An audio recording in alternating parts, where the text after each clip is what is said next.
Hello viewers, আসসালামু আলাইকুম। আজ আপনাদের জন্য নিয়ে এসেছি কাঁঠালের বিচি দিয়ে চাপা শুটকি ভর্তা।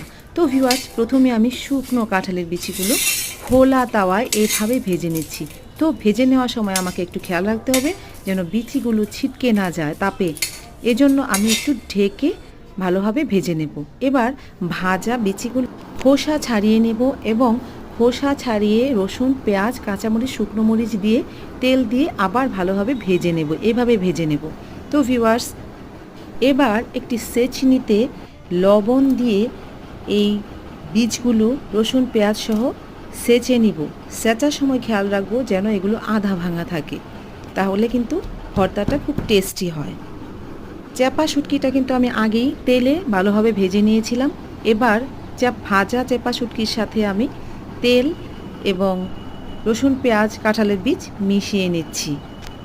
ব্যাস, এই তো হয়ে গেল আমার কাঁঠালের বিচি চ্যাপা শুটকি দিয়ে ভর্তা। তো ভিউয়ার্স, এটা কিন্তু আমার ছেলে মেয়েরাও পছন্দ করে, আমিও বেশ পছন্দ করি।